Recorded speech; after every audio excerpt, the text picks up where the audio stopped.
Okay. Good evening, ladies and gentlemen. Hello from Foshan city of Guangdong province. I'm CGTN's Wu Lei, the host of tonight's competition, the final round of our first international space science and scientific payload competition. We know this time over 116 teams have registered this competition, and now 30 teams have entered the final competition. And tonight, the 5 teams will join us to show their works and experiments. And we will do our live streaming at social media platforms, including CGTN's website, social media platform like Facebook, Twitter, YouTube. And you're welcome to join us online. And firstly, we would like to introduce our distinguished judges. We have, firstly, Anna Kuzma, the doctor, deputy head of department at IBMP, RAS. And she associated mainly with the study of the changed atmosphere influence on humans and biological objects under extreme conditions, and plays an important role in the development of life support systems. And Dr. Anna will join us in the judging process online. Next one is Mr. Jiang Guohua, part-time professor at the School of Life Science in Beijing Institute of Technology. And he's an expert in astronaut engineering. He has previously served as a deputy director of the Astronaut Research and Training Center and executive director, deputy director of the National Key Laboratory of Human Factors Engineering. And also Mr. Eric Lansard, professor of Nanyang Technological University, distinguished life member of the Air and Space Academy of the International Academy of Astronautics. And also, he's also a member of the Association of French and Chinese Experts. Welcome.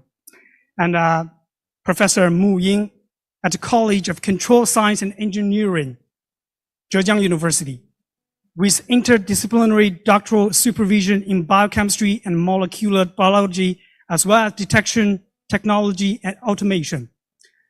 And also Professor Peng Huajing, the Dean of the School of Art, Design and the K College of Capital Normal University, and a professor and master supervisor.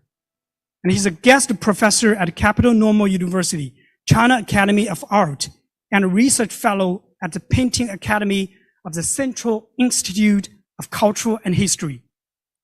And also Mr. Yin Dachuan, Dean of the School of Life Sciences of Northwestern Polytechnical University, and the director of the Key Discipline Laboratory of Space Biological Experimental Simulation Technology, professor and doctoral supervisor at the School of Life Sciences. Let's warmly welcome all the distinguished judges. And also tonight we have about 5 teams from 5 different countries, including Spain, Pakistan, Russia, and also Mexico, and the last one from Egypt. And warmly welcome all the contestants and teams. So tonight, and we will have mainly different sessions. Firstly, all the teams will present their works, and you will have 15 minutes to present your experiment, and following by 10 minutes of the Q&A session. Judges will write some questions, and we will give you the reminder 5 minutes, 2 minutes, and final countdown. So we wish you all good luck. And now we will start our final round of competition with Team 11 from Spain. Welcome.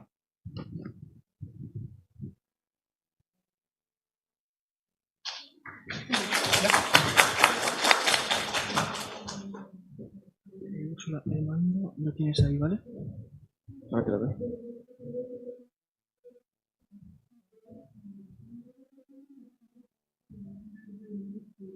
¿No se puede hacer así? ¿No?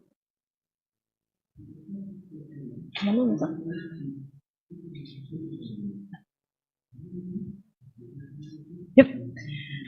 Well, dear judges, contestants, and organizers, we are Dan Gligor and Ursula Martinez. We have come from Polytechnical University of Madrid, and we are here to present you thermoslush experiment, an experiment that aims to investigate the thermocapillary-based control of a free surface in microgravity. We'll start with the introduction, then we'll show you our background, the objectives we defined, the experiment design, the simulations we have used to analyze our expected results, and finally some conclusions. So let's start by introducing this. Our investigation focuses on fluids, but why? Well, fluids are very important in many scientific fields, and one thing that characterizes fluids is their instabilities. If we remove gravity, these instabilities are even amplified. Imagine, for example, a satellite with a tank full of propellant. If we move the satellite and then we stop it, the propellant inside the tank keeps moving, what could instabilize our satellite. That phenomena is called sloshing. Fluids are everywhere in space applications, and we need to manipulate and to control them. So, since the early 60s, sloshing and related phenomena have attracted sustained attention due to its many relevant terrestrial and space applications. Some approaches nowadays to sloshing reduction rely on the use of contact properties and contact line dynamics. Others use passive baffles that increase viscous damping or may even modify the underlying bulk flow. Some other strategies have also been recently revisited, such as the use of magnetic fields, which have the potential of restarting liquid propellant engines.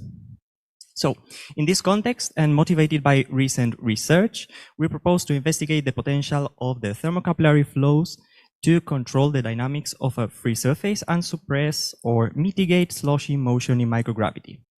What is thermocapillary effect? The thermocapillary effect is based on the temperature dependence of the surface tension. So if we impose a thermal gradient on a free surface, then we will have a thermocapillary flow established from the lower surface tension, warmer regions, to the larger surface tension, colder regions. Therefore, we have this thermocapillary flow. This control strategy presents several advantages, such as adaptability and simplicity, but it also requires a power source in order to impose these thermal gradients. It is also flexible and can be combined with other control mechanisms, such as supplemental vibrations. Once we have our motivation and the objectives that we want, we proceed with defining our objectives. What we want to do is to investigate how we can control fluids by using the thermocapillary effect and also combine it with vibrations. We want to evaluate how this effectiveness in controlling sloshing, being sloshing these instabilities caused by movement of fluids that I've spoken about before. Specifically, we have three objectives.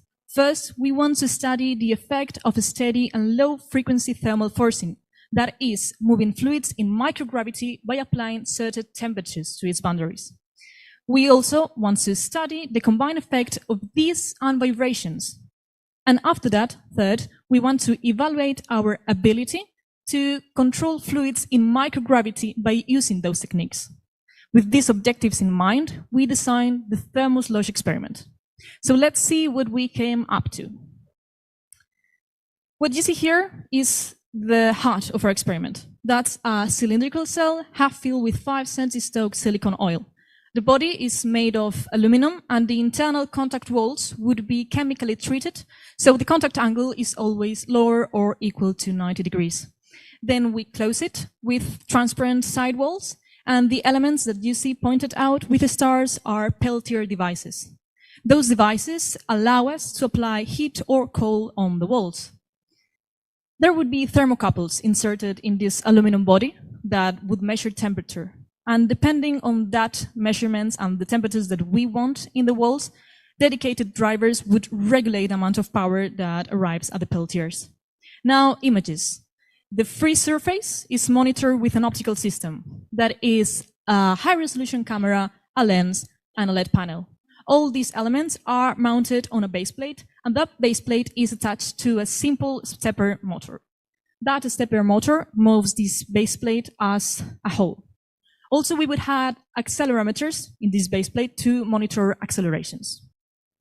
What you see here is our very early ground prototype that is 3D printed in PLA, as we manufactured it to check the feasibility of this idea. And you can see how it is supposed to move. Here is an example of a real image taken with that prototype. We perfectly see the free surface of the scientific cell. That is what we want to study. Regarding operations, the maximum temperature difference we want to apply would be 20 degrees with a thermal frequency of 1 Hertz. And as for the vibrations of this platform, the most demanding case would be 20 Hertz and an amplitude of 5 millimeters. For fulfilling our 3 objectives, we have designed 3 experiments: thermal, applying temperatures; thermovibrational, combining these with vibrations; and sloshing control sloshing with thermal forcing. The science data products we will have are high-resolution images, temperature measurements, power consumption, baseplate accelerations, and microgravity perturbations. It was very important for us to keep it simple, so we want to minimize resources. Crew time would only be needed to install and deinstall the experiment. The execution of scientific runs would be with automatic scripts controlled on ground. We will need near real-time downlink and telecommands to adjust certain parameters of our experiment, and the scientific data will be stored in a hard drive. So, what are the expected results of the thermoslosh experiment? In order to answer that question, we shall first introduce the mathematical formulation and the numerical model used for performing these simulations. On the left part of the slide, we can see the numerical sketch, which basically depicts a square-shaped aluminum cell, and in its interior there is a 2-fluid system, a liquid and a gas. For this 2-fluid system, we solve the incompressible Navier-Stokes equations along with certain conditions at the free surface, a stress balance and other kinematic conditions. Here, sigma is the surface tension and its dependence on the temperature is via the thermocapillary coefficient, gamma. For the aluminum cell, we just solve a heat equation, and in order to bond everything together, to couple everything, we impose at the circular walls of the aluminum cell a slip boundary condition for velocity and a continuity of the thermal field. Also, on this sketch, we can see the contact angle beta, which will be kept constant, and another parameter theta, which is the angle defined between the direction defined by the right contact point and the horizontal direction. We shall use this parameter to address the results of the simulation. We also see here on the top part the direction of the applied vibrations. So, we use a 2-dimensional model motivated by the large Prandtl number of the 5 centi-Stokes silicon oil, whose properties are detailed on the below table, and also due to the small transverse dimension of the test cell, 5 millimeters in this case. The in-plane dimensions of the test cell are an outer dimensions of 40 by 40 millimeters with an inner radius of 15 millimeters. We take everything, the numerical model, and perform the simulations in COMSOL multiphysics. And now I will comment the results. So the first set of results are the ones related to the thermal forcing experiments, which are based on applying a fixed thermal gradient. In this case, we heat the left side of the container and cool the right side of the container. By doing so, there is a counterclockwise motion of the liquid, then reaches a peak value and starts rotating the other way, and so on until reaching a new vertical equilibrium state. If we look at the evolution of theta over time, we can basically see that the response is characterized by 3 parameters: the rise time, stabilization time, and the relative overshoot. If we consider as extreme cases contact angles of 70 and 90 degrees, we observe that for both of them, the trends are similar as we increase the thermal gradient. Basically, we observe a decrease in the rise and stabilization times, meaning that the system response is faster in both cases.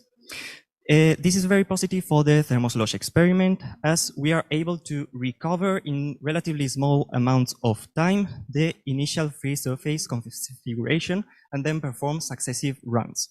We have also included here on this slide for visual guidance the effect of supplementary vibrations over there with the solid in lighter color solid lines, and we observe that the response is improved. The system is faster. So as I have just said, adding vibrations to the thermal forcing makes the system respond faster, as manifested by the stabilization and the rise times. This effect is also 5 minutes sustained. left. Basically, as we increase the vibrational forcing, we also make the system response faster. This is consistent with the stabilizing effect of vibroequilibria, which reorients free surfaces perpendicular to the horizontal, well, in this case, horizontal vibration excitation. Finally, once we have demonstrated the capabilities of the thermal forcing alone or in combination with vibrations to control the free surface dynamics, we want to apply this knowledge to sloshing reduction in microgravity. For this purpose, we use a real microgravity perturbation acceleration measured on board the International Space Station during a reboosting maneuver. This reboosting maneuver would cause the fluid system that I showed earlier to start to spin in an uncontrolled way, as we will see in the following slide. In order to avoid that, we introduce a PID controller, which basically acts on the temperature applied to the aluminum cell walls and is based on the theta parameter. So this PID controller would try to recover the initial symmetric free surface configuration. If we tune the values of the PID controller, we obtain these results. The uncontrolled response is basically a clockwise rotation, whereas we can observe that for the control case, the amplitude of the motion is bounded. Once we have seen our experiment and our expected results, it's time for the conclusions. We stated at the beginning that in space applications, it's fundamental to be able to control fluids. And with our proposal, we aim to directly contribute with this by building knowledge, basic understanding of fluid phenomena in reduced gravity. In particular, study the effectiveness of thermal forcing for fluid control. Our simulations suggest that indeed, the thermocapillary effect can be used to control the orientation of a free surface in microgravity. We have assessed our ability to control a real International Space Station maneuver, the sloshing caused by this maneuver, and we have also studied supplementary vibrations. Although this technology, its main use would be in space applications, it has also the potential to be transferred to terrestrial applications. As for the future work, well, there's still things to be done. We would have to manufacture a more advanced prototype to better estimate the power consumption, to check its whole functionality. We would have to analyze further the contact line properties, that contact angle between the liquid and the chemically treated walls. We could extend our simulations to 3 dimensions and compare that with the results we have for 2-dimension models. 2 minutes. We could do a more detailed definition of scientific runs, as in the future we would need to exactly estimate how much time we would need on board and the exact resources we are asking for.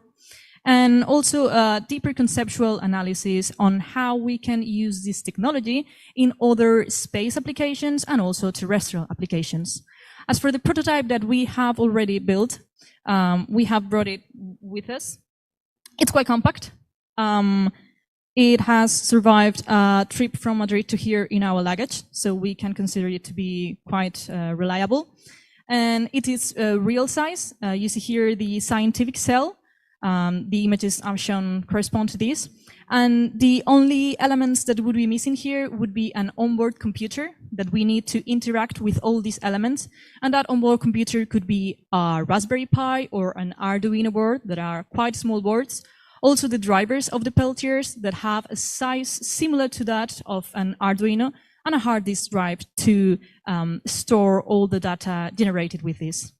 So it is, as you can see, quite a compact system that allows us to do a lot of scientific research to obtain 3 different kinds of results.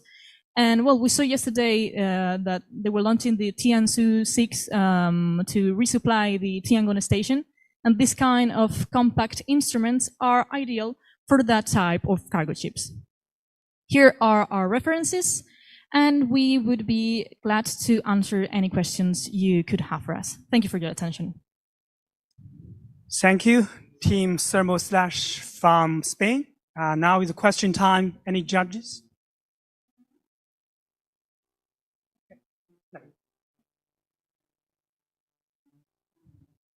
Thank you for your presentation. You mentioned that you envisage that it's flying on board the space station. What about launching that into a CubeSat if you are able to shrink the size? And my question very specifically is what is preventing you from doing an experiment which is smaller than that? Could you do better? It's a bit difficult to do it smaller. We have certain parameters here. The camera is one of the smallest that we can find, scientific cameras. We need a motor with a certain kind of power to be able to move all of this. And also the size of the cell has also certain limitations regarding if we can extrapolate this to a two-dimensional model. Maybe Dan, you can say more about that? Yeah, I agree completely with what was said. So we have a certain requirements, and well, it might be possible to shrink it a bit, but we are not sure if we can accomplish the CubeSat standards. Any other question? I have a question about the thickness of the liquid. Why do you choose 5 millimeter? So how do you decide to use that size? Well, we have aluminum walls. And aluminum is a material that has a large thermal conductivity. So we need to have a space that has uniform temperatures. And by analyzing the thermal conductivity that we would have to these transparent walls, that could be quartz walls or methacrylate walls, you would have like 1 millimeter or maybe a bit more, 1.5 millimeter of irregularities there. And also because of viscosity with these lateral walls, we need like a central part that has uniform properties. So that's why the 5 millimeters, just giving the minimum depth required for thermal uniformity and for avoiding the viscosity interaction with the lateral walls. I also wanted to add that this width selection, I mean the 5 millimeters, is also related to prevent any three-dimensional effect happening in the fluid. For example, if we do not quite control the contact angle between the liquid and the PMMA side walls, which are transparent, we can have this kind of shape, a curved shape, which is not quite of interest for us. I mean, we would like to keep it two-dimensional, and then we can correlate these results with the numerical models. Okay. Another question is about the materials for the window. So what kind of material you used for the window? And do you consider the thermal conductivity of the window? The material we have used for this prototype, as it was the window for the yes, observation. Yeah, the transparent windows. Here in this prototype, we have used polymethyl methacrylate, which is basically a plastic, very easy to cut. Another alternative would be quartz glass, but for the moment we have used PMMA. That's the material. And regarding the thermal conductivity, yeah, so we basically are kind of clamping the whole assembly. Just let me, you cannot see the slide. No, I can't, come on. Just, no, this slide. The one with the CAD. This one. Yeah, over there. So yeah, we would have this aluminum cell, and then we have these additional aluminum covers, which are kind of clamping the PMMA. So we do not expect the thermal conductivity of the PMMA, which is kind of low, to interfere with the thermal distribution along the fluid. Okay, thank you. Any other questions? Okay. Thank you for Team Thermo/ from Spain.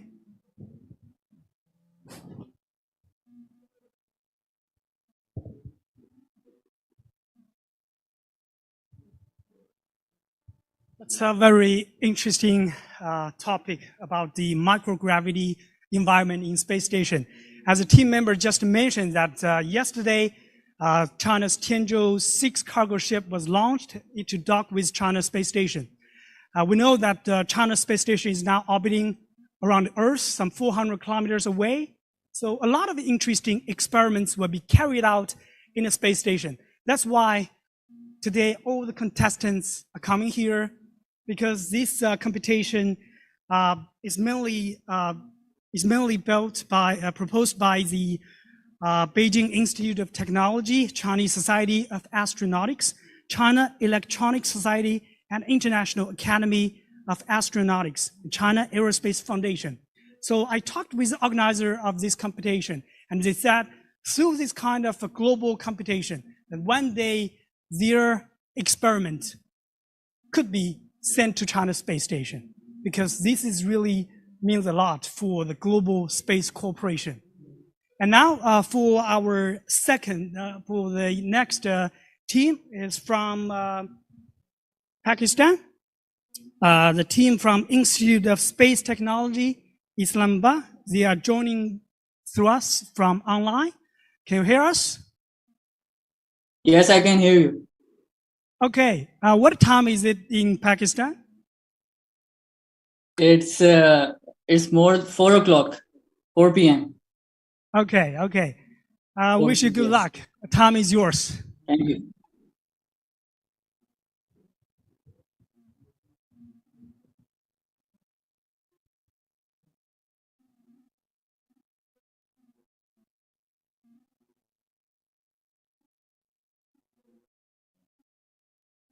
Hi everyone, this is Team GSERL and CGSA from Institute of Space Technology, Pakistan. We have designed a creative experiment that studies the impact of high speed and high altitude on BDS GNSS receiver positioning. We are part of a GNSS research lab that is a state-of-the-art lab that pursues research and development to develop human resource and technology using positioning and timing information from GNSS and other allied augmentation. We focus on GNSS research and development, GNSS applications, and we have graduate programs and internship, education and training. So let's start with what is GNSS. GNSS constellations are satellite navigation constellations that provide positioning, velocity, and timing services globally. The system uses a network of satellites orbiting the Earth that transmit signals to GNSS receivers on ground. It has vast applications from agriculture, aviation, consumer solutions to humanitarian aid, infrastructure, maritime, railway, road, automotive, and space. Our experiment focuses on space. So what is Beidou satellite constellation is a Chinese navigation satellite constellation. It was started in 1994. It started as a regional navigation satellite system, but it evolved as a global navigation satellite system. Now Beidou has 27 satellites that provide navigation to whole world 24/7. There are different signals, Beidou signals that are sent by the satellites. B1 signal, B2 signal, B3 signals. So how GNSS basically GNSS receiver finds its position? It measures the distance between the receiver and the multiple satellites, and it also measures the time of arrival of the GNSS signal to the receiver. This process is called trilateration. Basically, if we know the location of a satellite, we create a sphere around it. We need at least 3 satellites, and where these spheres cut, that's our location.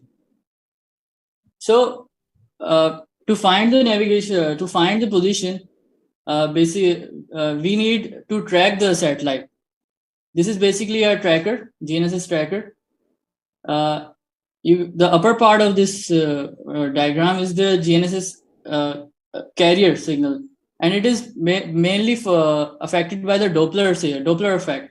Because of the satellite are moving at a high speed, we need to calculate the Doppler in the GNSS signal so we can decode the signal.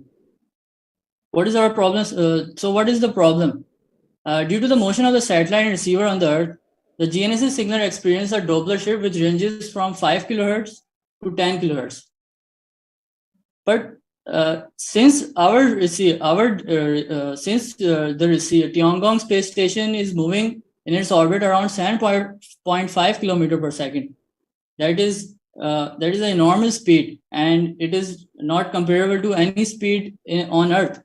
GNSS receiver needs to adopt to such an enormous amount of Doppler shift in order to acquire and track the signal properly. So the objective of this experiment is to investigate the effect of high speed and high altitude on the performance of BDS GNSS receiver in the environment of Tiangong space station. So what is our, we propose to send a commercial off-the-shelf GNSS receiver to Tiangong space station. The receiver will collect GNSS data while in orbit, and that data will be analyzed by the ground monitoring team to study the effect of altitude and motion of satellite on the receiver performance. This is our proposed setup of our experiment. Basically, in the middle, there is a GNSS receiver in the Tiangong space station, and there is an microcontroller. GNSS receiver is collecting data from BDS satellites, and it's transferring its information to the microcontroller, and microcontroller is communicating between the ground monitoring station. So we propose to these data collection tools, GNSS receiver, U-Block C94, AMAT-P or ZF9P, that are multi-constellation receivers. They can catch Beidou signals. We need to have a control unit, Raspberry Pi, to control the receiver. Also, we need to have an RF module that can downlink the receiver data to ground, and a thermal box to protect the system from a space environment. What are our expected results? Since GNSS receiver deployed in Tiangong space is moving at 7.68 km per second, we expect that the GNSS receiver ability to acquire and track GNSS signal will be severely affected. We expect that time to first fix, the time that it takes to find out our position, will increase. We will, from the collection of raw signal, GNSS signal from GNSS receiver in the space station, we will monitor the Doppler shift in these receivers. And by monitoring the patterns, we can optimize the performance of GNSS receivers for the future space-based applications. What are our future benefits? Future benefits. This study will provide a comprehensive analysis of the impact of high speed and high altitude on the performance of BDS GNSS receiver in space applications. It will give insights to the behavior of GNSS signal in space, including the effects of Doppler shift and other environmental factors. And lastly, we can identify potential optimization strategies for GNSS receivers in space-based applications. Lastly, to conclude, this study is designed to monitor the trend of Doppler shift occurring in the signal to optimize GNSS receiver for space missions. These findings can contribute to the development of GNSS technology optimized for space-based applications. Thank you. Thank you, everyone. If you have any questions, you can ask me. Okay, thank you. And question time. Any questions from our judges? About Payload navigation, impact of high speed and high altitude on BDS, GNS receiver positioning. Any questions?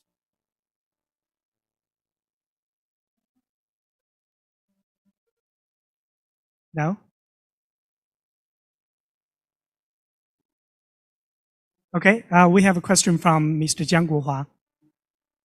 你好，这个听到你这个设计啊，我的问题是不是只是发射一个接收器到中国的空间站上，然后通过收集数据进行你的算法，进行校验，通过这些多普勒效应的消除问题？好，谢谢。Translation. Hello, here is a question from Mr. Zhang. He wants to ask, after your speech, he thinks if we only need to launch the receiver to space station and collect data to verify your experiment, is it? The question is, how can we verify the data? If we only need to launch the receiver to the China space station to collect data, and then use this data to verify your experiment. Yes, we can verify from the we can simulate the GNSS signal. There are GNSS signal simulators that can simulate a moving object at high speeds. So we can test that from that data.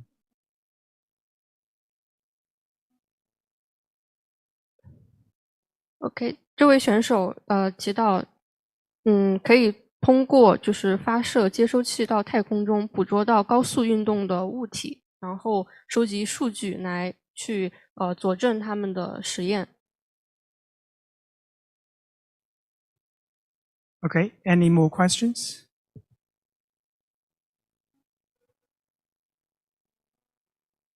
Okay, I think that's all for team number 12.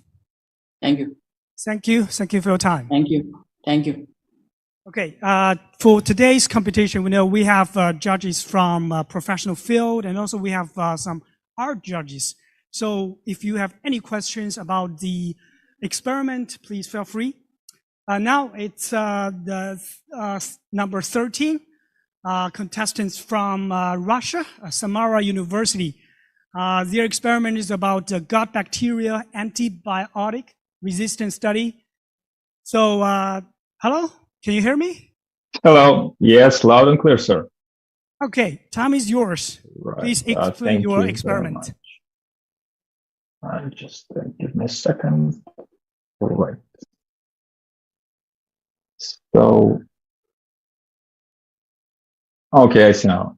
Well, hello and good evening, everyone. Let me take a couple of minutes to introduce myself. My name is Dmitry Ryazanov, but if it's more convenient for you, you can call me Dean, which is fine with me.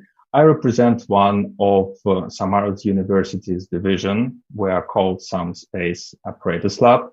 We have been working with space and on-ground scientific equipment for quite some time, including Helmholtz coils, micro debris accelerators, as well as apparatuses for all the size of satellites and for the International Space Station. So, quick note, this conference is remarkable. Dear committee, thank you very much for organizing this interesting and useful conference and for giving us the opportunity to attend.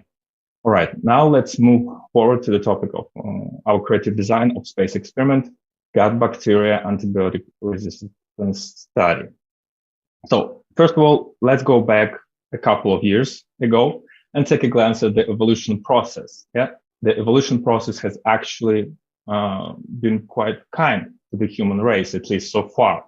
We're still here, we're still talking and kicking, and we made quite a path from the protocell, just a collection of lipids through the hominidae to I would say, the most sophisticated organism on Earth.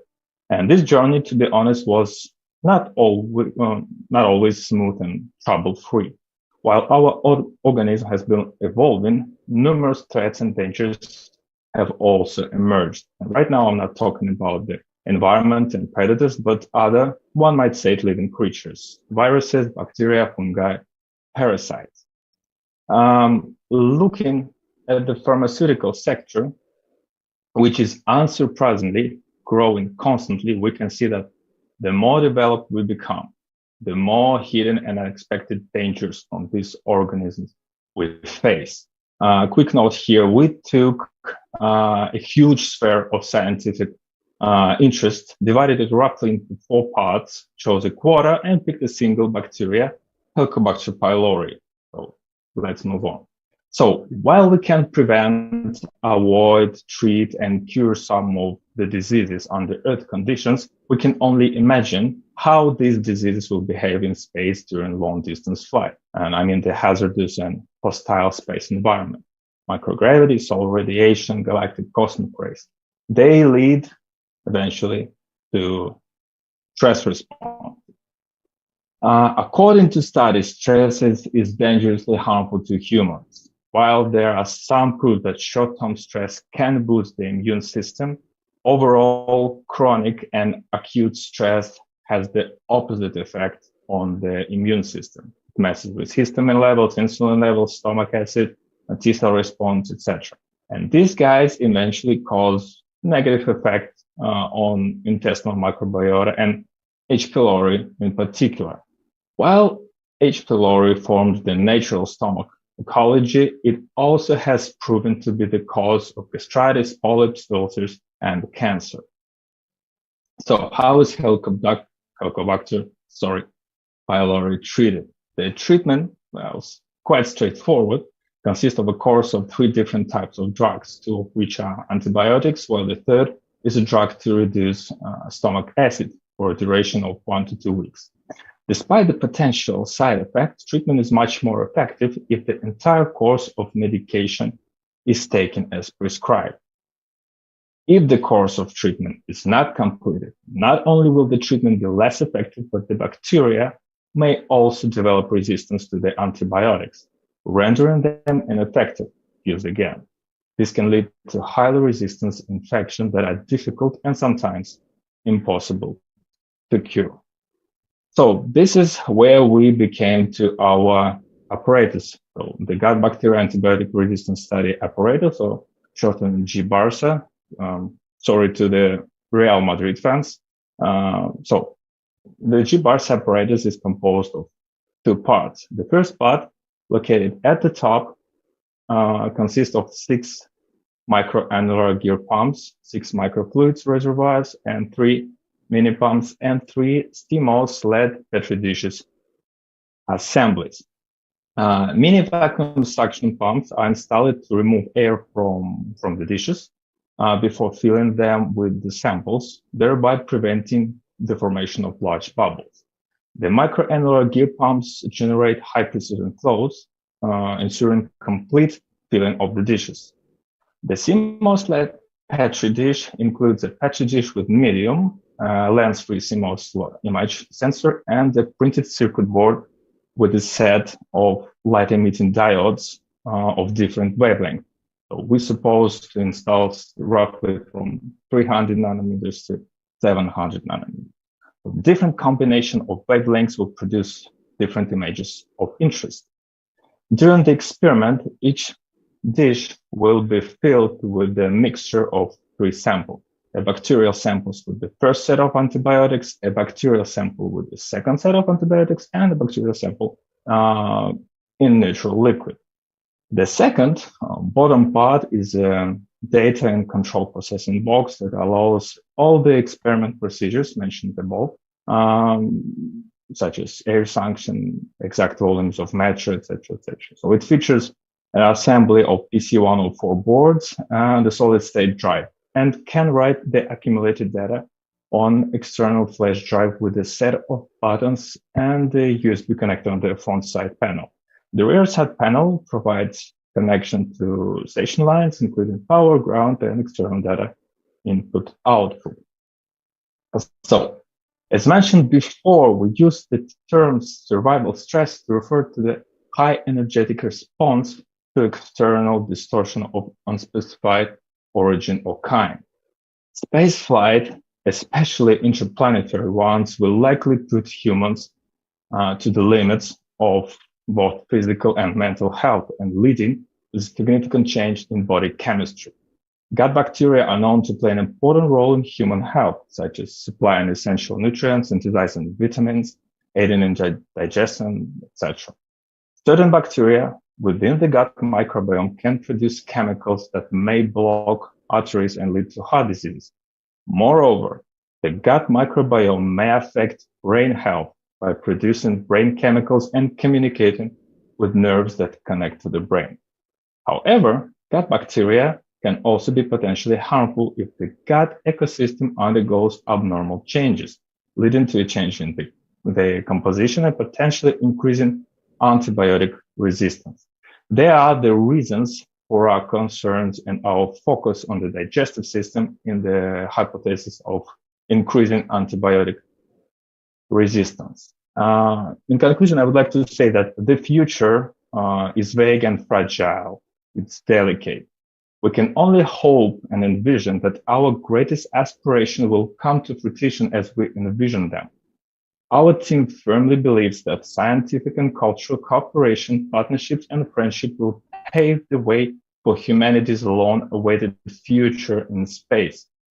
Though the path to that future will be challenging, demanding, and full of obstacles, we believe that scientific and cultural collaboration will help to clarify uncertainties and eliminate ambiguities, not just for various scientific fields, but for the entire global populations. Thank you for your time. Thank you for your time. Our contestant from Samara University from Russia. And question time, any question from our judges? So I have several questions. Okay, Dr. Anna, please. Yeah, so the first question, do you cooperate with microbiologists, with Russian microbiologists from the Institute of Biomedical Programs? Because there are a lot of work with these modules, and I haven't seen them in the list of your literature. Hello, Mrs. Cosmo. Actually, this is an honor to speak with you. We have worked with IMBP, if we talk about that one, but on the different project we talked about, we work on the project with small flies and lasers. Those are for the International Space Station, but not for that one, as it's just, how would I say? Okay, and the second creative design, is, yeah, I'm sorry.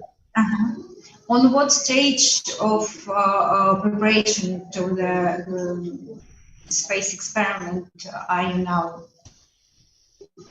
I mean, this project. This project is just a design so far. Okay. Thank you. So a lot of work.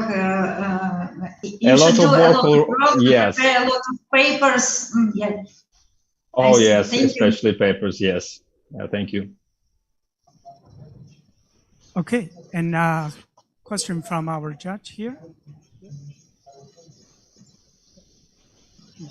Mr. Peng Huajing, our art judge. 我有这样一个问题哈，您刚才说的太空中这个短期压力和慢性压力，它们所起的作用是相反的，又举了这个幽门螺旋杆菌的例子，有具体的数字吗？从头到尾，从 PPT 里没有看到你具体的数字来证明这一点。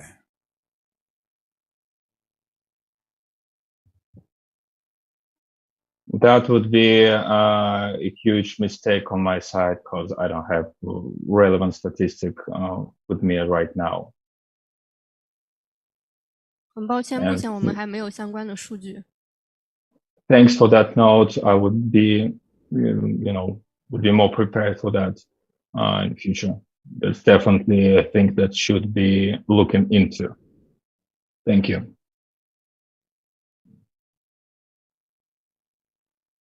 那这个你没有数据的话，你怎么能够证明这个短期压力和慢性压力它们俩是起的作用是相反的？这个怎么出来的这个结果？ Hello. So once again, what I've said is that I don't have any statistics on me right now. During the preparation of, the preliminary works, we did, dig up some document and papers. We just, ensured ourselves that we're looking in the right direction, and we completely misjudged the statistics itself. Misjudged the need of that statistics in our research. 很抱歉，在准备阶段，我们没有去寻找到相关的数据，也没有相关的论文，这只是我们的一个初步的研究。后续我们将完善相关的数据。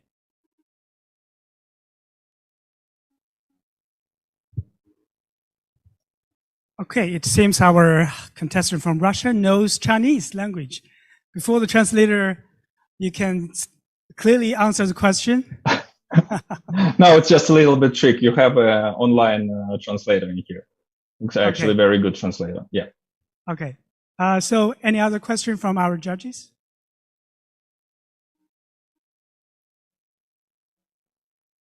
Okay. I think that's pretty much. Thank you very much. Thank you very much. Thank you. Good day. Wish you good luck. The antibiotic experiment seems very interesting because in that kind of microgravity environment, our body and our blood changes in the microgravity environment. So a lot of experiments can be carried out in a space station.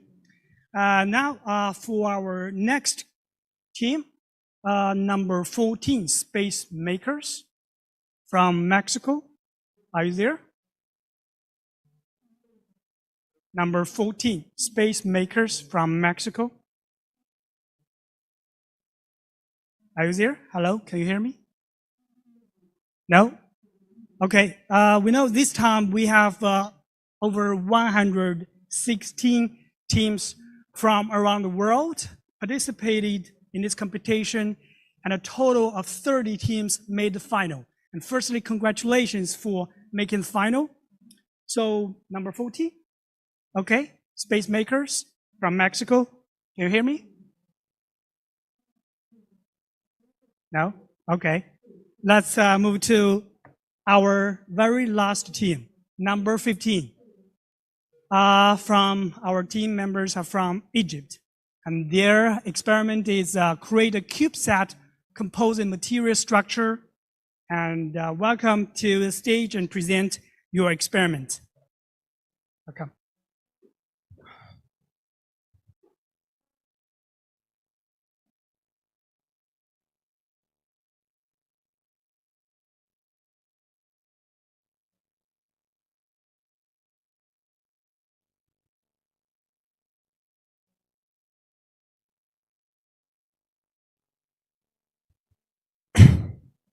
Hi, we are BOA CubeSat team, and I'm Abdurrahman Yasser Zaghlul, mid senior student in Mechanical Engineering Department. Our project is creating a new composite material for CubeSat structure. Here is our table of content. We'll start first by the introduction. What is the problem I'm going to talk about? It is aluminum that had been used for a very long time in the space industry. It is very expensive, need professional workers, special machining, and we can't use any type of aluminum. We use a special alloy, so it is limited in its availability. That's why we decided to make a new composition from a new advanced material to help us in this problem. How we will do this? First, we will select material, design structure, make thermal analysis, and finally, static and dynamic simulation. our material will be carbon fiber bidirection with epoxy resin and 0.5% concentration of multi-wall carbon nanotubes in the epoxy resin. Why we choose 0.5% in specific? In another studies we do from 0.1% to 1% concentration in the epoxy resin, the best properties appeared in 0.5%. The carbon fiber we will use will be 4 layers from aerial density 400 gram per meter square. Our advantage will be that our composite material will be higher availability, lower cost, and high strain to weight ratio, which will make it a lower weight from any normal CubeSat. Those are the tests we do to prove that our material will withstand the space environment. We do thermal conductivity test, tensile test, electron conductivity test, and outgassing, atomic oxygen, and VOV, and lastly, FTIR to prove the material capability in the space environment.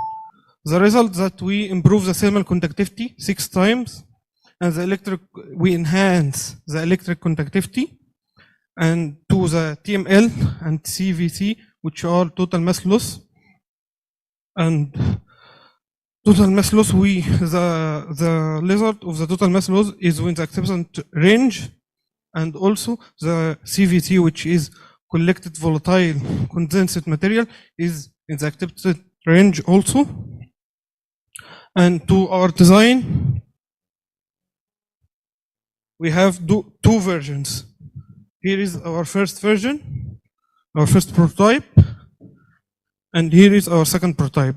All our tests and results we did in the second prototype.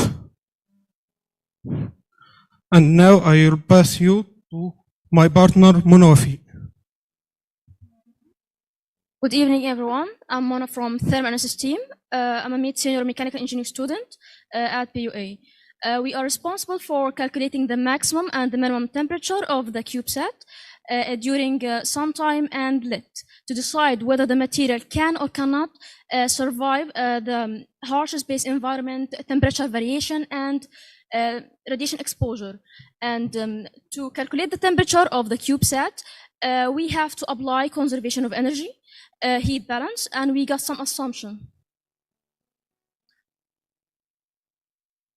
Number 1, assume to neglect energy from deep space to CubeSat. And number 2, assume to neglect energy from CubeSat to Earth. Number 3, that energy dissipation from electronics inside the CubeSat equals 18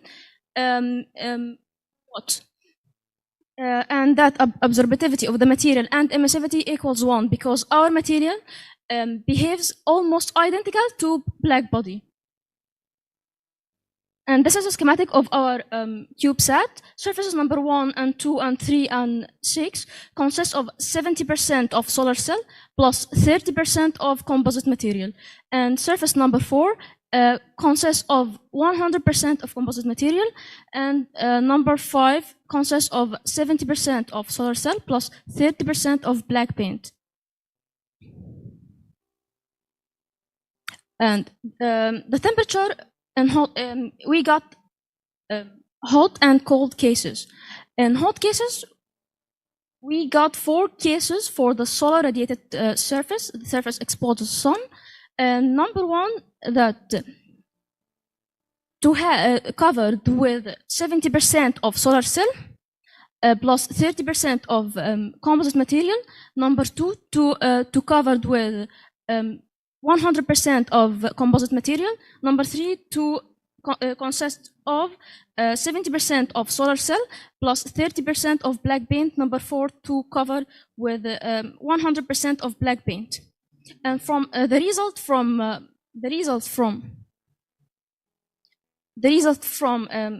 calculating temperature in hot case and cold case, that we can safely say that our material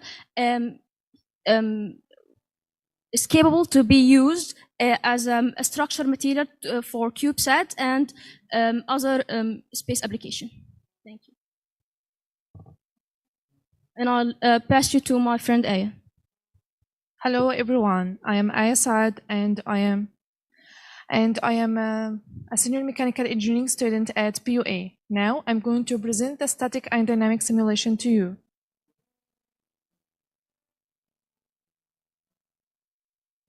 The static and dynamic performance of the primary structure during launching phase are investigated and checked against the strength requirements during launching phase.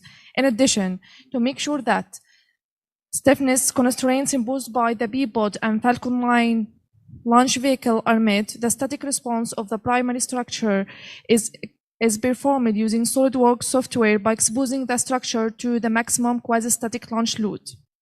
It's seen that the structure experiences a maximum stress of 1.5 megapascal and maximum deflection of 0.006 millimeter. Besides, model analysis results are presented in order to check the compliance of the natural frequencies of the proposed model with the launcher requirements. The results confirmed that longitudinal and lateral frequencies of the proposed model satisfy the minimum prescribed values set by Falcon 9 launcher. In addition, random vibration response is performed using frequency domain analysis, assuming that the structure will be subjected to launch random vibration loads in all directions. The result shows a maximum deflection of 2.5 millimeters. As a result,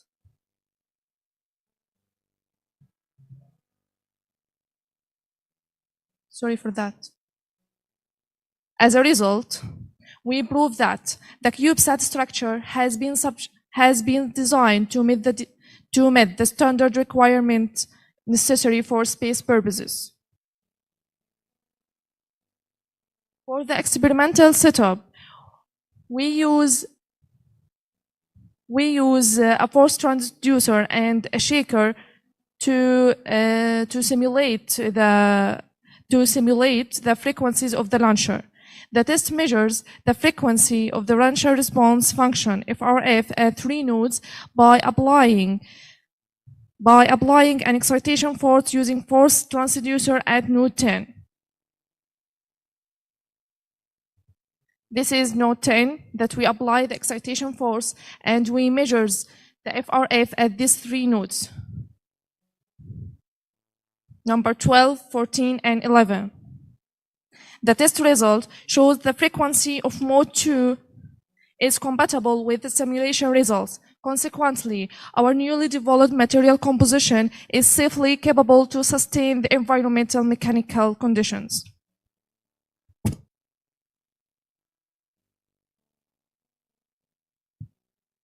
Overall, it's concluded from all the tests that our CubeSat structure design is space qualified, and also the multi-wall carbon nanotube can be used in other applications in the spacecraft. In addition, we can safely say that the overall maximum and minimum temperature of the CubeSat temperature are within the acceptable limits. Our social direction is that we will create our own PUA CubeSat using the same structure. Now we are talking about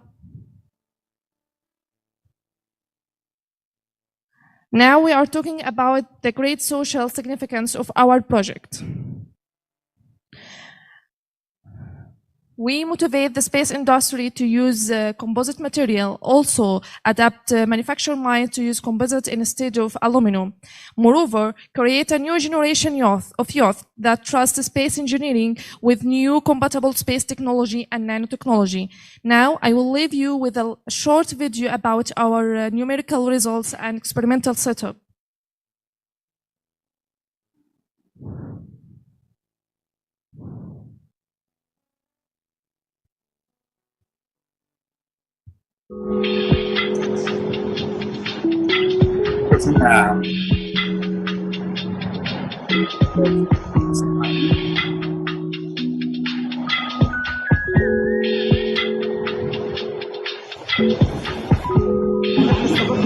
低慢。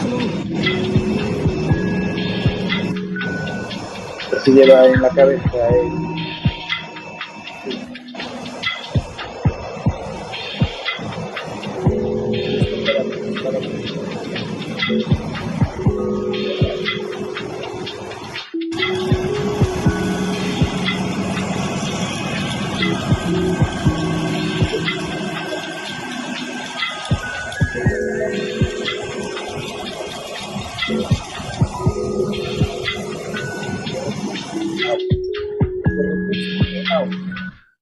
Finally, I hope that our PUA CubeSat structure material can be used in Chinese space station. And thank you for listening.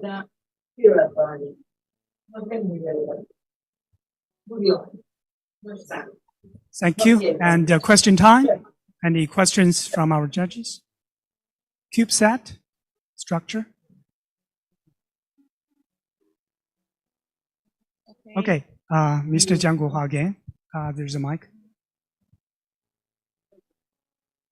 做得非常好的一个工作啊，做了结构力学、模态、振动、导热等仿真分析，很扎实。我只是想问一个问题，因为作为碳纤维的复合材料，对于高低温的交变还是相对敏感。在这方面有没有做过实验性的试片，作为用于后续的研发的前提？仅仅从高温端还不足以完全说明问题。高温低温交变的过程是对它的考验。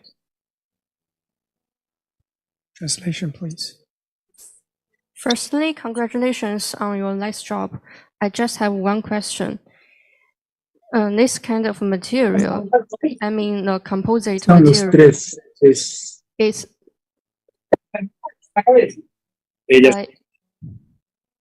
let me finish my translation, please. This kind of material is sensitive to not only cold but also heat. But from your experiment, you just mentioned is the experiment on heat and the thermal experiment. But how about the transitional between cold and heat? Do you have any thinking on it?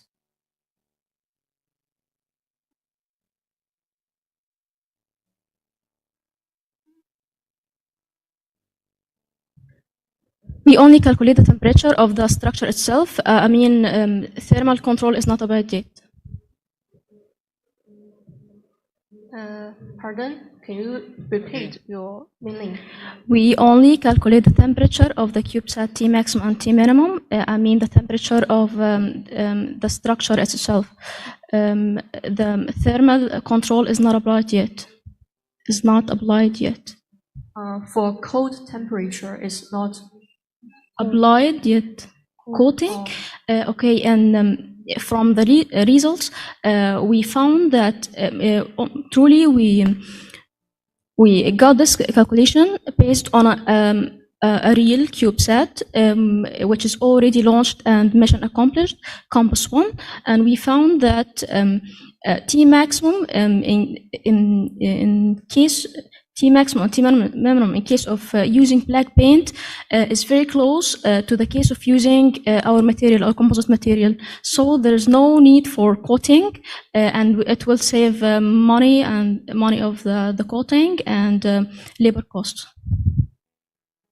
关于我们的研究，我们主要是对它的导热性，还有对热的反应做了一个具体的研究。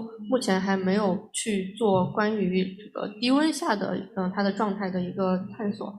后面会有需要的话，会继续去做相关的实验。我的问题只是因为立方星在天上运转的时候，有向阳面，有这个阴影面，它会处于面临这个高低温变化的这个过程，对它的结构强度是会有影响的。希望他们今后考虑这方面的设计。Mr. Zhang just said The standing point of his question is that in the real space, the device may face the sun directly or just in the behind of the sun. So we need to take consideration of both high temperature and low temperature in real use. Can you repeat it? Can you repeat your question, please? I repeat. Okay, Mr. Zhang said in a real space station, your device, the material, may face the sun directly. That means it gets the radiation from sun. Or when it moves, it may at the behind of the sun. So you must take consideration of both the high temperature environment and the low temperature environment at the same time. هسبانك حسب الهاي درجة الحرارة العالية ودرجة الحرارة الواطية لأن الكيوبسات ساعات بيكون مواجه للشمس دايركت ساعات بيكون وراها درجة الحرارة العالية والواطية فأنت وضحت تقريبا هو ما فهمش منك الحتة دي. يعني هي الماتيريال I already calculated the maximum temperature and minimum temperature. Yes, it may in the shadow of the sun. Shadow of the earth. And the temperature may change. The temperature can drop to minus 100 degrees Celsius. Can your material stand for that temperature? The material of your CubeSat can then stand for the high and low temperature, extreme temperatures in outer space? Yes. Yes? Yes, it can, because Did you make some experiments? the maximum temperature is of the material, it's from minus 25 to 400 degrees Celsius. OK， 他说他们的这个最高可以得400度，最低可以负200多度。OK, any other question from our judges?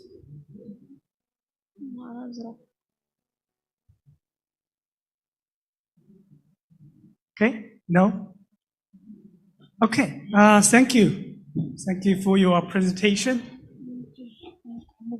Very lovely two prototype of the CubeSats.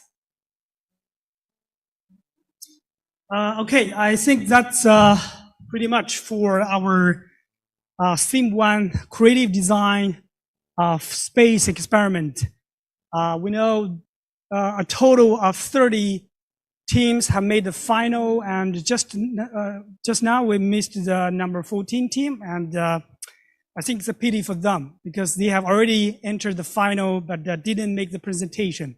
So this kind of competition will, all the judges will make the scores or give the points to their presentation skills, give to their question, and also the prototypes, and also the artistry about the experiments. So tomorrow, all the judges will give the final score to all the teams. We'll have a final awarding ceremony tomorrow. So tomorrow we'll see which team will win the first prize, the second prize, or third prize. And we all wish you good luck, because after several months of efforts and preparation, you will see the final result tomorrow. But I think this experience of making this kind of creative design experiment really means a lot for all the contestants all the way. And now we are coming to the final session about our international space science and scientific payload competition. I would like to invite some representatives of the team and also our judges. We are going to have a very brief talk and sharing about this competition. So now please have some chairs on the side, and we are going to have a brief talk here. 麻烦拿一些桌子在上面，来椅子上了。I would like to invite some team members of our contestants and also our representative from our judges. Mr. Eric, are you available for the talk? Thank you. And also our team from Spain and from Egypt. Yes. We will have a very brief sharing and discussion about this competition, which last about 10 minutes. This will be the last session about our computation.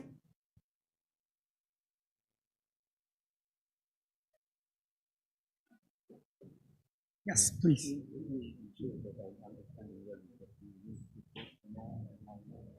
Opinion about the competition. Yeah.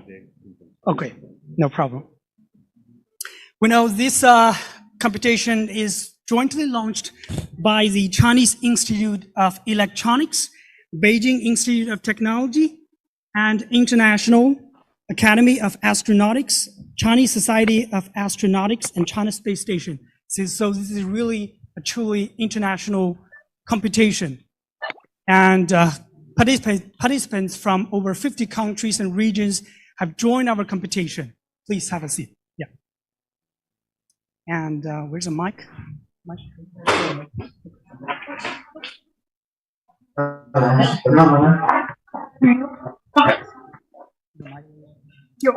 Okay. Let me. Can you introduce yourself? Which university are you from? We are from Tongji University from Shanghai. Okay, Tongji University. Okay, so we have our contestant from Tongji University and our contestant from Spain, and also our judges from Nanyang University. From Singapore. Singapore. But I'm French. Okay, and also our friend from Egypt. You are a professor of the university, Faras University. I'm an associated professor in material engineering from BUA, Egypt. Okay, welcome. Welcome to our final part of this international space science and scientific payload competition. We'll have a very brief talk about our competition now. So firstly, I want to start with Mr. My name is Pei Yang. Okay, Pei Yang from Tongji University.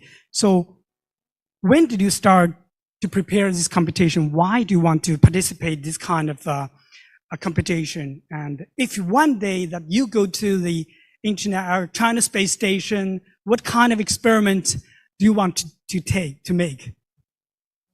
Yes, I decided to participate in this competition for almost 1 year ago, and I think the reason why I choose to participate in this competition because I want to see more friends from a foreign country, and I want to enjoy this procedure of learning and communicating, and I also want to learn more from this activity. And yeah, if I have the chance to conduct an experiment on a space station, I would like to adapt a dog or some animal. yeah, kind of this experiment. It's interesting. Yeah. Thank you. So next is our friends from Spain. We want to know you traveled thousands of miles, come to Foshan city of Guangdong province. So what experiments that impress you most during this competition, since you have heard so many interesting experiments and also designs? Which experiment impressed you most, and what kind of experiment do you want to make in the space station?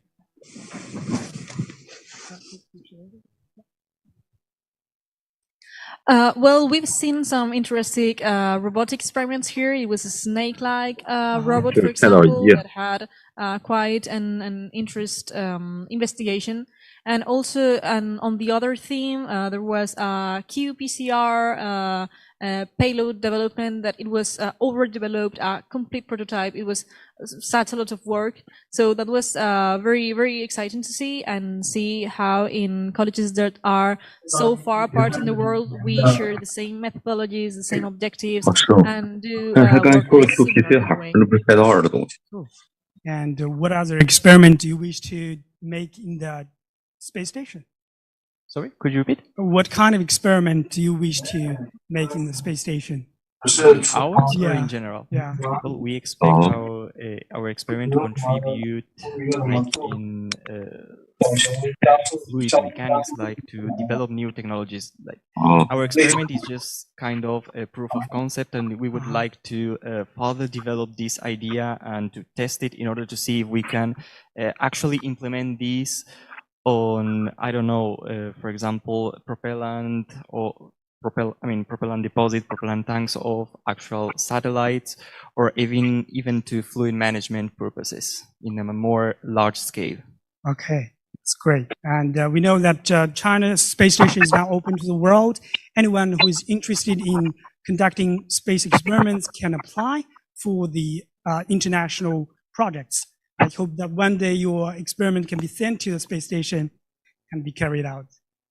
Okay, so Professor Eric, so you have been the judge for the whole final computation. Which experiment impressed you most, and what's your take about this kind of computation? Because this is the first payload and the space experiment computation. What is your take on this kind of computation? In fact, I have been impressed by many. However, in my personal choice, I have, let's say, 3, which are a little bit above the others. I will not share because it's secrecy of a deliberation. But I personally was very interested by the life science, medical, and biological experiments. I think they were quite innovative, very interesting indeed. I noticed that all the payloads were supposed to be taken on board the space station and operated on board. I was thinking that there might be another possibility that could be of interest for students, for universities, and so on, is also to give the opportunity to bring some CubeSats on board the space station and eject outside, so that you could have you could benefit from this big space station in order to be able to produce additional scientific value and so on. Not only experiment on board, which have to be done by people and so on, but also ejecting outside, a little bit like the Japanese are doing with their Kibo module on board the ISS. I think this should be good because it could give an opportunity to all the universities of the world to be involved in such things. Maybe, by the way, it is envisaged, but I'm not aware. Yeah. But what do you think about how, this is a kind of university level computation. How do you think this kind of university level computation can make to the final, experiment aboard the space station in the future? I think it's very good first for the students, but it's also good for research because you give the opportunity to the young to put on the table ideas that maybe as experienced researchers we might not have. So I think this is a unique opportunity for them to be, not to be shy and so on. No, they put on the table ideas, and the craziest ideas sometimes are the best. Yeah. But I think from that perspective, it's very good for the students and it's very good for research. Exactly. This kind of computation reminds me some similar computation. What I participated in my college days, that this is really a combination of presentation, prototypes, and artistry, and also your question and everything, your English skill, because this is a global computation. So it's really very challenging work for the college students, but it's really works for them. And now for Professor from Forest University from Egypt. Yes. You have brought 4 team members here. You have also traveled thousands of miles, come to Foshan City. Is this your time in Foshan City, Guangdong Province? First time? This is my first visit to China, yes. Okay, so what is your take about this computation, and what is your purpose? What do you wish to get to help them to get their experiments? Actually, I want to thank you very much for this opportunity to join this great competition. I think it is very useful for the students to face these presentation skills, English language, and doing these scientific researches with the oral presentation. So the competition provide all these opportunities to the students to improve their skills and face the problems they might face during the work after graduation. I'm very glad to see this a lot of topics, mainly that join between the biological or medical science and engineering technology, because we have to see or put in consideration this type of knowledge or type of researches very much. Okay, thank you so much. Because today we know there are two themes about this competition. Theme one is this creative design of space experiment. We have also theme two, very scientific payload. Because when we do space experiments in the space station, we need different kinds of payloads, scientific payloads. So I would like to give the very last two questions to these contestants. So firstly, we know China Space Station is now open to the world, and any scientist or any astronaut who is willing to go to the China Space Station can apply. So as young students, you are still in the university. So what is your dream job if you go to the space station? What are you going? Do you wish to go to become an astronaut, or do you want to work in the space sector in the future? Yeah. In fact, the research object that I am going to do is about the in my PhD. You know, I'm going to read PhD, and it's the design of the orbit of satellite, and I think I prefer to work from this aspect, and I think it's meaningful, and yeah. Okay, thank you. And what is your dream job in the future about the space sector? Do you want to be an astronaut, or do you want to work as a scientist? Well, in my opinion, I think I'd rather work as a scientist and, well, working on ground, not just the space sector. Well, being in space and, in fact, being an astronaut, I think is a very demanding task. And, well, I am not sure if everyone can say, yeah, I'm ready to do this task. So, I also prefer just staying on the developing science side. I think being an astronaut is always on the back of many engineers like us minds, but it's also, it could be a dream job, but it's very difficult to achieve, so you don't have to obsess with it. For example, in Europe, there's a capitation of astronauts each 15 years or 10 years. It's quite difficult to be in the right place at the right moment. But it would be definitely very interesting. And we are currently doing also our PhD in space-related topics. So we are very happy with the work we are performing right now, and I think I would like to keep on this line of work.